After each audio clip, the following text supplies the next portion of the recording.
हुजूर के एक सहाबी का नाम है हजरत खंजला रज़ी अल्लाह ताला अन्हु। हजरत खंजला गली में आ रहे हैं। ये वाकया मैंने हदीस के हवाले से भी पढ़ा और हुजूर सैयदी ज़ियाउल उम्मत रहमतुल्लाह ताला अलैह की ज़बान से भी मैंने सुना। हजरत खंजला बड़ी बेचैनी, बड़े कल्ब और बड़े इस्तिराब में हैं, बड़े घबराए हुए हैं और गली में तेज तेज कदम उठाते बढ़ रहे हैं। आगे से हजरत सिद्दीक़ अकबर मिले। हजरत खंजला के चेहरे का रंग उड़ा हुआ है, बड़े बेचैन, मुज़तरिब और परेशान हैं। हजरत सिद्दीक़ अकबर ने सवाल किया, खंजला क्या हुआ, तुम परेशान नजर आ रहे हो?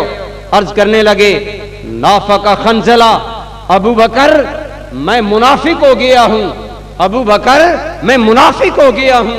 हजरत अबू बकर सिद्दीक ने कहा, अल्लाह की पनाह निफाक से, तुम रसूलुल्लाह के सहाबी हो, साहिब ईमान हो, तुम और निफाक ये कैसे?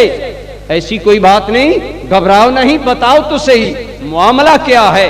हजरत खंजला ने जवाब दिया, अबू बकर जब हम रसूलुल्लाह सल्लल्लाहु ताला अलैहि वसल्लम की बारगाह में होते हैं तो हमारा हाल ये होता है कि हम दुनिया को छोड़ दें, हम दुनिया को खैरबाद कह दें और हम सब कुछ अल्लाह के नाम पर कुर्बान कर दें और हमारी कामल तवज्जो अल्लाह की तरफ होती है।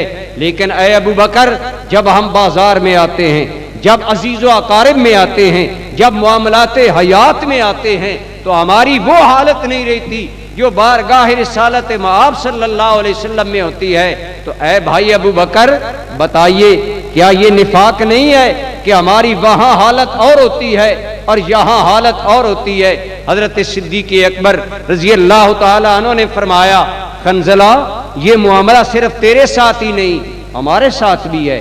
आओ चले तबीब दिल के पास चले, हकीमे कल्ब के पास चले, आका करीम की बारगाह में जाते हैं।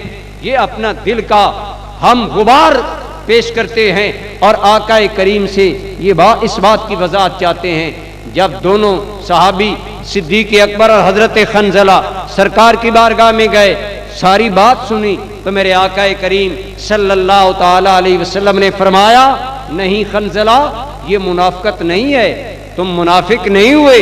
अगर तुम्हारा वही हाल रहे जो मेरी बारगाह में होता है और मेरे पास बैठे हुए होता है तो ऐ खंजला तुम्हारा ये हाल हो जाए कि जब तुम बिस्तरों पर लेट रहे होते हो या बाजारों पर चल रहे होते हो तो खुदा की नूरानी मखलूक जमीन पर उतर कर तुम्हारे साथ मुसाफा भी करे और मुआनका भी करे।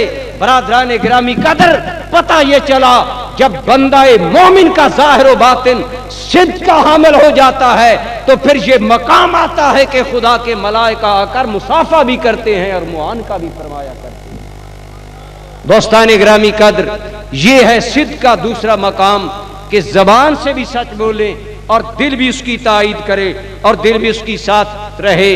बरादरान गिरामी कदर, और सिद्क़ का तीसरा मरहला और मुश्किल मरहला ये है कि जबान भी सच बोले, दिल में भी सच हो और फिर अमल भी उसकी ताईद करे, अमल भी उस सिद्क़ को साबित करे। जो बात आदमी कहे हमारा अमल भी उसकी गवाही दे। आज अमल की दुनिया हमारे सामने है। हम कहते हैं जबान से हम उश्शा के रसूल हैं, हम कहते हैं हम अल्लाह से इश्क करते हैं, अल्लाह के हबीब से प्यार करते हैं, लेकिन देखना होगा कि क्या हमारा अमल इसकी ताईद करता है।